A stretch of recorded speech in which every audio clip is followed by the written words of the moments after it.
There's a place where nature still reigns supreme, where ancient rivers run wild, and a powerful creature calls home. This is the story of the wild-caught salmon.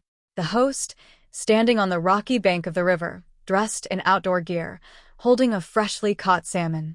Hey there, folks! Today, we're diving into the world of wild-caught salmon, one of the most sought-after, nutritious, and delicious fish you can find in the wild. Ever wonder what makes this fish so special? Let me show you. Shots of the Alaskan wilderness, fishermen carefully hauling in nets, salmon leaping out of the water, and close-ups of fresh, glistening fish on ice.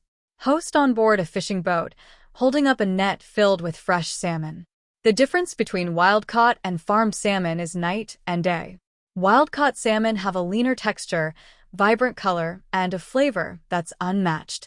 You can literally taste the wildness in every bite.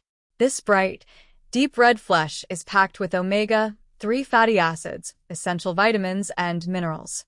It's no wonder this fish is considered a superfood. Now, let's get cooking.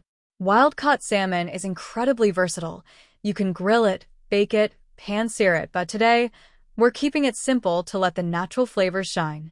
Host places the fillets on the grill, the camera zooming in as the fish sizzles over the flames. A beautifully plated dish of grilled salmon, garnished with fresh greens, lemon wedges, and a side